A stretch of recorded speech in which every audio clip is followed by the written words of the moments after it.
எடப்பாடி பற்றின்னு தான் நினைக்கிறீங்க? நாங்க அவரை பத்தி ஒன்னே நினைக்கிறதுக்கு இல்ல. அவர் நினைச்சாலும் நாங்க அதை நினைக்க மாட்டோம். அவர் சினிமாவில் வந்து ஒருத்தராச்சு ஒரு கை நிற்கணும் 10 பேர் உயிர் மேற்கு வராரு.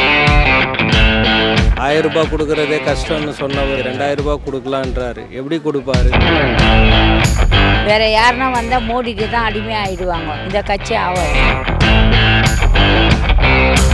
திமுகக்கு இதுதான் கடைசி தேர்தல், இனி ஆட்சிக்கே வரமாட்டாங்க அப்படின்னு எடப்பாடியார் சொல்லியிருக்காரு. சொல்லிட்டாரா? சொல்லியிருக்காரு. அதை குறித்து உங்க கருத்து என்ன?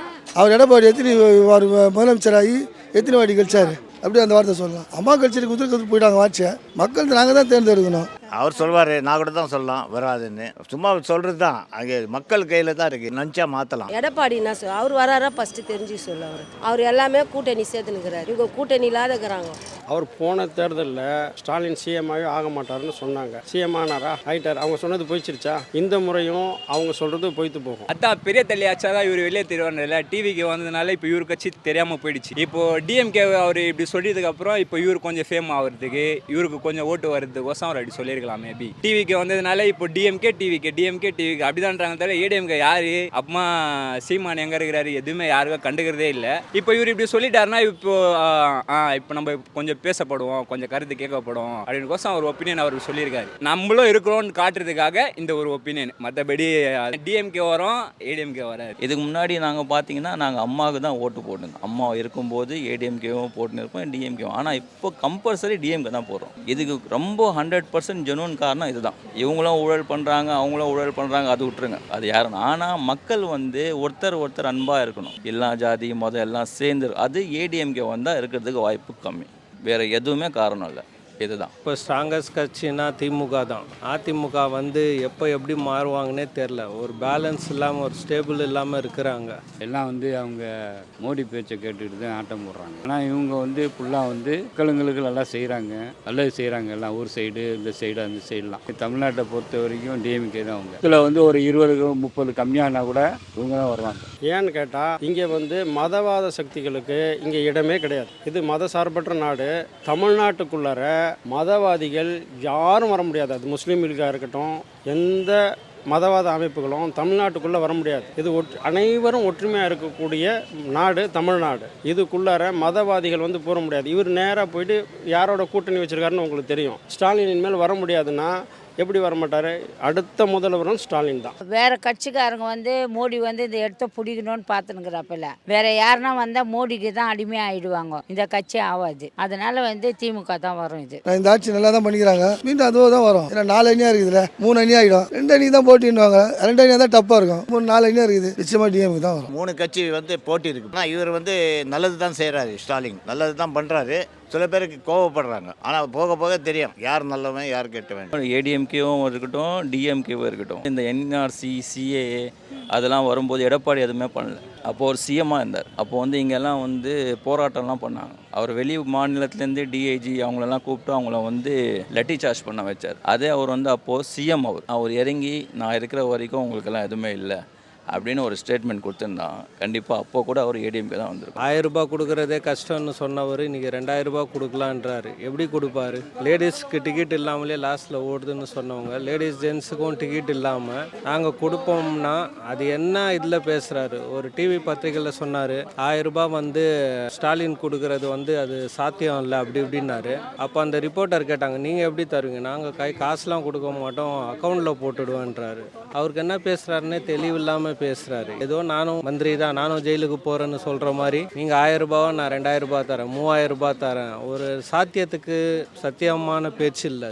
அது போக தான் தெரியும் இந்த எலெக்ஷன் யாருக்கு லாஸ்ட்டுன்னு. மெஜாரிட்டி வந்து டிஎம்கே தான். நம்ம எந்த கட்சியும் கிடையாது. இப்போ வந்து அமைதியாக ஓடிக்கிட்டு இருக்க வண்டி திமுக ஆட்சியில். எடப்பாடி வந்தாருன்னா நிறைய பிரச்சனை நடக்கும். அவர் வந்து மதவாத கட்சி. அவர் இது வந்து மதம் எம்மதமும் சம்மதம். திமுக உங்களுக்கு சம்மதம், எனக்கு சம்மதம். நான் பொதுவான கருத்தை சொல்கிறேன். திமுகவும் புகழா பேசுகிறாங்க, விஜயும் புகழா பேசுகிறாங்க, எடப்பாடியும் புகழா பேசுகிறாங்க. அதனால் யார் நல்லது பண்ணுறாங்களோ நாங்கள் வரவேற்போம். எங்களுக்கு தேவை நடப்பாது. வியாபாரங்க சங்கத்தில் கஷ்டப்படுறவங்க, வீடு இல்லாத இருக்கிறவங்க, பிளாட்பாரத்தில் கடையை போட்டு குழந்தைங்களை படிக்க வைக்கணும், குழந்தைங்களுக்கு எல்லாமே தேவையை செய்யணும். அப்படிலாம் நாங்கள் எவ்வளோ கஷ்டம். அதெல்லாம் நல்லது யார் செஞ்சாலும் யார் ஒன்றாலும் வர வேண்டியது சான்ஸ் இருக்குது. டிவிக்கேல இப்போ தான் வந்திருக்காரு, சொல்ல முடியாது வராரா இல்லையா. இல்லையான்னு தெரியாது. ஆனால் மக்கள் கையில் தான் இருக்குது. அதான் சொல்லிட்டேன்னு. அவர் கூட நல்ல மனுஷன் தான் விஜய். அவர் போடலாம் ஓட்டு, தப்பு இல்லை. நல்லது செஞ்சால் நல்லது தான். மக்கள் கையில் தான் இருக்குது. யார் வந்தாலும் நம்ம கஷ்டப்பட்டு தான், புரியுதா, ஒழிச்சாதான் அதுதான் கணக்கு. நல்லதே கண்டிப்பாக நடக்கும். ஏன்னா இப்போ 5 வருஷம் பண்ணியிருக்காங்கல்ல, அதுக்கு முன்னாடி ஒரு 10 வருஷம் அவங்க இருந்திருக்காங்க. ரெண்டுத்தையும் யோசிச்சு மக்கள் வந்து நல்ல தீர்ப்பாக பண்ணுவாங்க. 10 வருஷத்துக்கு முன்னாடி என்ன நடந்ததுன்னு மக்கள் பார்த்துருக்காங்க. இப்போ 5 வருஷமாக என்ன நடந்திருக்குன்னு பார்த்துருக்காங்க. அது முடிவு பண்ணி கண்டிப்பாக ஓட்டு போடுவாங்க. இப்போ 3000 கொடுத்தாங்க, 1200 விதவி பென்ஷன் வாங்குறேன் அவரால். எங்கள் வீட்டுக்கார் சேர்த்து 7 வருஷம் ஆகுது. இவங்க வந்து தான் எனக்கு விதவி பென்ஷனே கொடுத்தாங்க. அதிமுகவில் எனக்கு கொடுக்கல. அந்த இடத்துல தண்ணி வந்து இடுப்பு அளவுக்கு நிற்குங்க. திமுக வந்த பேர் தான் அந்த ட்ரைனேஜ் எல்லாம் போட்டாங்க. கடை போட்டுனுக்குறேன்னா இந்த இடத்துல மழை வந்தால் எங்களுக்கு ஸ்டோலில் வந்து தண்ணி வரும். இன்னைக்கு ஒன்றுமே இல்லை, நார்மலாக இருக்குது. ரோடு மாரியே வச்சுருக்குறாங்க. நல்லா ஆட்சி பண்ணுறாங்க. டிஎம்கேல நல்லா தான் பண்ணுறாங்க, குறையில. பஸ் ஸ்டாண்ட் எங்கே பார்த்தாலும் பஸ் ஸ்டாண்ட்லாம் கட்டுறாங்க, நல்லா தான் கட்டுறாங்க, நல்லா இருக்கு. ஆனால் திமுக ஆட்சி நல்லா இருக்கு. எனக்கு தெரிஞ்ச வரைக்கும் நான் சொல்கிறேன், அவ்வளோதான். இன்னைக்கு இந்த இடத்துல மழை பெஞ்சா கூட போட்டு தண்ணி நிற்காது. இது வரைக்கும் அவ்வளோ பெரிய காற்று மழை சூழ்நிலையெல்லாம் கூட வந்து திமுக தலைவரும் சரி, அவருடைய துணைத் தலைவரும் சரி, அவங்க தான் மழையில் வந்து அங்கங்கே வந்து எல்லா ஏரியாவும் சீர்படுத்தி கொடுத்தாங்க. என்னம்மா குறை சொல்லுவேன்? ஃப்ரீ பஸ் ஸ்டாண்ட் ஏறாத போறியா? இல்லை 1000 ரூபாய் உனக்கு கொடுத்தாங்களா வாங்காத போறியா? இல்லை லேப்டாப் கொடுத்தா வாங்காத போறியா? இல்லை படிக்கிறது பிள்ளைங்களுக்கு கொடுத்து காசு கொடுத்தா வாங்காத போறியா? இல்லை உன் பிள்ளைங்களை படி ஸ்கூலில் விட்டு அந்த சத்து ஒன்று சாப்பிடல வேணா சாப்பிடாத வா நீ இட்டு வந்துட போறியா? எல்லாம் நல்லா நம்ம எல்லாம் பயன்படுத்தானே போகிறோம். நல்ல திட்டம் தானே அது. நல்லது யார் செய்தாலும் அது டிஎம்கேலையோ அது ஏடிஎம்கேலையோ இல்லை இப்போ வந்த பேர் விஜய் இருந்தால் கூட செய்யணும். அது கூட சொல்லணும். அவர் ஒன்றுமே சொல்ல மாட்டார். விஜய் கூட அவர் வராரு போறாரு. அவர் சினிமாவில் வந்து ஒருத்தராச்சு ஒரு கை நிற்கணும், ஒரு 10 பேர் உயிர் மாரி போறாரு. அது மாதிரி நினச்சிருக்காரு. அப்படிலாம் இல்லை. எது நல்லது செய்கிறாங்களோ அது நிச்சயமாக அவங்களுக்கு தான் ஓட்டு போட முடியும். நல்லா தான் இருக்குது ஆட்சி, ஒன்றும் பிரச்சனை இல்லை. அது நடத்துவார். திமுக வந்தால் மக்கள் அமைதியாக இருப்பாங்க. இதுதான் விரும்புகிறோம். நிதி திமுக காக்கப்படும். அவ்வளோதான். அதுதான் எல்லா மக்களும் நிம்மதியாக இருப்பாங்க. எடப்பாடி வந்தாருன்னா மக்கள்லாம் சாவடிப்பார். இதுதான் நடக்கும். அவர் வந்து மோடிக்கு சப்போர்ட்டாக பேசுவார். நான் பொதுவான கருத்தை சொல்கிறேன், உங்களுக்கும் சொல்கிறேன், எனக்கும் சொல்கிறேன். ஏமா நீங்கள் மக்கள் நல்லா செய்திருக்காங்கம்மா. அவ்வளோ பேருக்கு நல்லா செய்திருக்காங்க. வீடு கட்டி கொடுத்துருக்காங்க, எல்லாமே கட்டி கொடுத்துருக்காங்க, எல்லாமே செய்திருக்காங்க. நீங்கள் பஸ்ஸு இலவசமாக கொடுத்தாருங்க. நீங்கள் ஆம்பளைக்கு பஸ்ஸு இலவசம்ன்றாங்களே, இதை எவ்வளோ பிரச்சனை வரும்? பெண்களுக்காக ஃப்ரீன்னு கொடுத்தாரு. இப்போ ஆம்பளைக்கு ஃப்ரீயாக எப்படி கொடுப்பாங்க? அப்போ கவர்மெண்ட் என்ன ஆகும்? துண்டை போட்டு தான் போகணும் தலையில். திமுக தான் ஜெயிக்கும், திமுக தான் வரும். குடும்பத்துக்கு 1000 ரூபாய் கொடுக்குறாரு, பஸ் இலவசமாக போட்டுக்கிறாரு, வீடுங்க கொடுக்குறாரு. இன்னைக்கு வந்து அந்த நாட்டு கம்பை எழுப்புனார். யார்? அதே இடத்துல பஸ் ஸ்டாண்டு வரணும்னு சொன்னாங்க. அதே இடத்துல இந்த இடத்துல இந்த பச்சைப்பை காலேஜ் பக்கத்தில் ஒரு ஹவுசிங் போர்டு திறந்து வீடு கொடுத்துக்கிறாங்க. எல்லா இடத்துக்கும் குத்துன்னு தான் வராங்க. நல்லதை தான் செய்கிறாரு அவர். பெண்கள் ஓட்டு ஃபுல்லாக அவருக்கு தான். 2000 கொடுக்குறோம், 3000 கொடுக்குறோன்னா கூட சும்மா அதெல்லாம் ஜனங்க போடுறதெல்லாம் இவருக்கு தான் போடும். ஸ்டாலினுக்கு தான் போடும். அவர் தான் முன்ன வருவார். டிஎம்கே ஆட்சியில் நாங்கள் இப்போ தான் இல்லை. அண்ணாதுரை இருந்தார் பாரு, பெரியார் இருந்தார், காமராஜ் இருந்தார். அந்த டயத்துலேருந்து நாங்கள் இருக்கிறோம். டிஎம்கே காங்கிரஸ் தான் இருந்தது. இப்போ தான் எல்லா சின்னமே மூளைக்கு மோதிக்கின்னு வராங்க. இருந்தாலும் எல்லாமே காவால இருந்து நாங்கள் வெள்ளத்தில் இந்த இடத்துல பாதிக்கப்படுவோம். மோர் மார்க்கெட்டு, அள்ளிக்குளம் வியாபாரிகள், சிறு கடை வியாபாரிகள் சங்கத்து மூலிமா எங்கள் சங்கம் வந்து பெண்ணுரிமை இயக்கம், அது மூலிமா நாங்கள் இங்கே உட்காந்துட்டு இருக்கிறோம். எங்களுக்கு இதுவரைலாம் நல்லதை தான் செய்துன்னு வராங்க.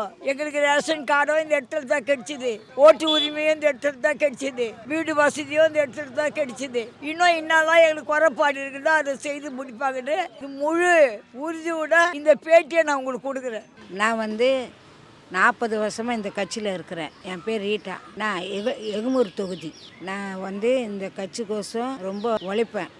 எங்கள் வெற்றி வந்து திமுகவுக்கு தான். எப்போவுமே இதுக்கும் போட போதில்லை, அதுக்கும் போட போதில்லை. ஒன்லி நான் திமுக தான். அந்த நாள்லேருந்து இந்த நாள் வரைக்கும் திமுக கட்சியில் தான் இருக்கிறேன். எங்களுக்கு நல்ல செய்கிறாங்க. எனக்கு எல்லாமே செய்கிற தொட்டு நான் ஒரே கட்சியில் தான் இணைந்து இருப்பேன்.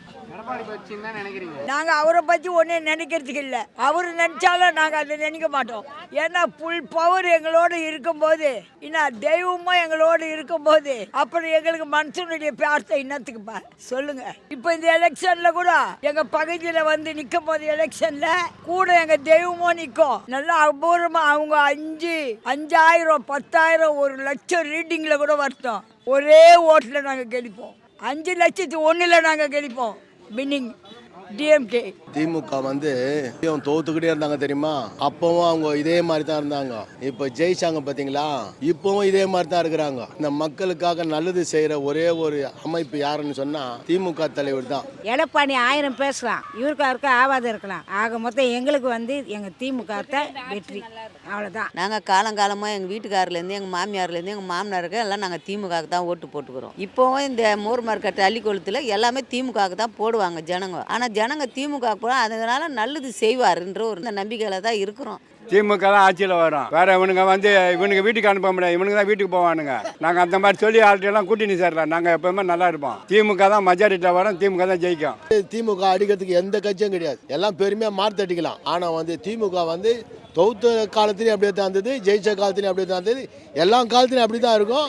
நாங்களும் எல்லாமே காலத்துலேயும் திமுகவை சார்ந்து தான் இருப்போம்.